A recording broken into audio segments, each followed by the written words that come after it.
Assalamualaikum Sobat Monteza, semoga Allah Subhanahu wa Ta'ala merahmati kita semua. Pada video kali ini akan membahas tentang kiprah salah satu wali songo yang dianggap kontroversial. Tonton video selengkapnya berikut ini. Dan jangan lupa like-nya dulu dong.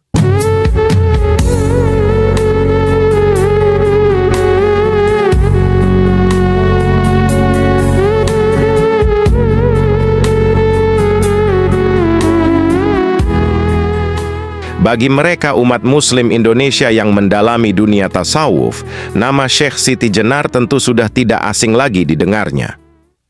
Terlepas dari ajarannya yang dianggap tak sejalan dengan para wali songo, sosok Syekh Siti Jenar memiliki andil dalam penyebaran agama Islam di tanah Jawa. Syekh Siti Jenar memiliki banyak julukan. Nama Siti Jenar sendiri diambil dari bahasa Jawa. Siti artinya tanah dan Jenar artinya kuning. Masyarakat Jepara sendiri memberi nama kepada Siti Jenar sebagai lemah abang atau anah merah. Nama itu diberikan karena Syekh Siti Jenar pernah tinggal di Dusun Lemah Abang, Kecamatan Keling. Ada beberapa versi tempat kelahiran Syekh Siti Jenar ini. Ada yang mengatakan lahir di Persia pada tahun 426 dan ada juga yang mengatakan lahir di Pakuan Caruban, pusat kota Caruban, yang kini merupakan Kecamatan Astana Japura, Kabupaten Cirebon. Syekh Siti Jenar dikabarkan lahir dengan nama Sayyid Hasan Ali Al-Husaini. Syekh Siti Jenar berguru kepada ayahnya bernama Sayyid Shalih yang dikenal sebagai ahli tafsir Al-Quran. Karena ketekunannya, Syekh Siti Jenar bahkan sudah hafal Al-Quran sejak usia 12 tahun. Syekh Siti Jenar tiba di Nusantara saat berumur 17 tahun, mengikuti ayahnya berdagang sekaligus berdakwah di Malaka. Ayah Siti Jenar lalu diangkat sebagai mufti oleh penguasa Kesultanan Malaka saat itu, yakni Sultan Iskandar Shah. Sayyid Shalih lalu pindah ke Cirebon bersama Siti Jenar dan dipercaya sebagai penasihat agama Kesultanan bersama Sunan Gresik. Hingga akhir hayatnya Sayyid Shalih menetap di Cirebon dan Siti Jenar ditunjuk sebagai penerusnya. Syekh Siti Jenar mempunyai dua putra dari pernikahannya dengan wanita Gujarat, yakni Abdul Qadir alias Syekh Datuk Bardut dan Abdul Qahar alias Syekh Datuk Fardun. Syekh Siti Jenar juga pernah berguru kepada sejumlah wali, termasuk Sunan Ampel dan Sunan Gunung Jati. Dari sinilah ia mulai mengenal konsep manunggaling Kawula Gusti dan bermukim di Jepara dengan mendirikan sebuah pondok pesantren. Beberapa versi menyebutkan salah satunya datang dari masyarakat Cirebon. Mereka menganggap bahwa makam Syekh Siti Jenar terletak di Komplek Pemakaman Kemlaten, Kelurahan Harjamukti, Kota Cirebon. Sedangkan pendapat lain menyebutkan bahwa makam Syekh Siti Jenar berada di Bukit Amparan Jati yang tak jauh dari makam Syekh Datuk Kahfi, Desa Astana, Kecamatan Gunung Jati, Kabupaten Cirebon.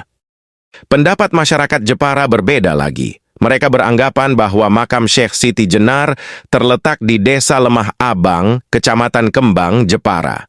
Sementara masyarakat Tuban menyebutkan bahwa makam Syekh Siti Jenar terletak di Desa Gedongombo, Kecamatan Semading.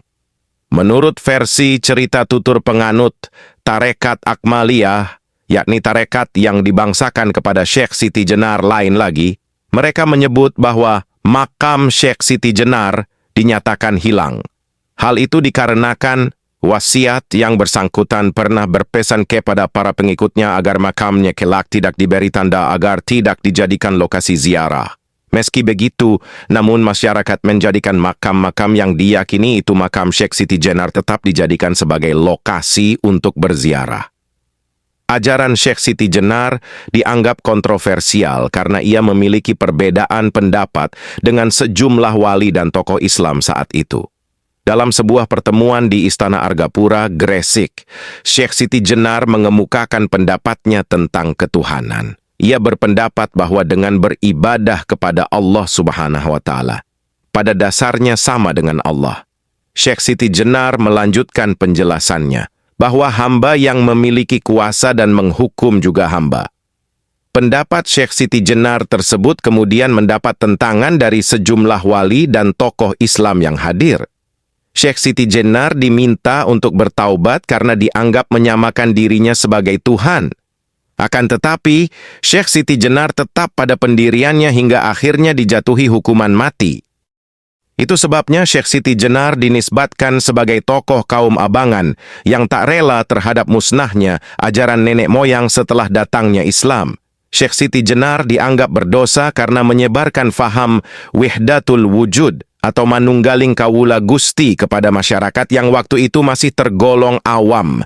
Lebih fatal lagi adalah ucapannya ammal haq, akulah al-haq, sebuah pernyataan yang menyebabkan Di Al-Hallaj dihukum mati. Karena alasan inilah, maka Kraimar menjulukinya Al-Hallaj dari Jawa. Siti Jenar disebut-sebut sebagai penganut Syiah, beraliran Jabariyah dan Qadariyah serta pengikut tarekat Rifaiyah.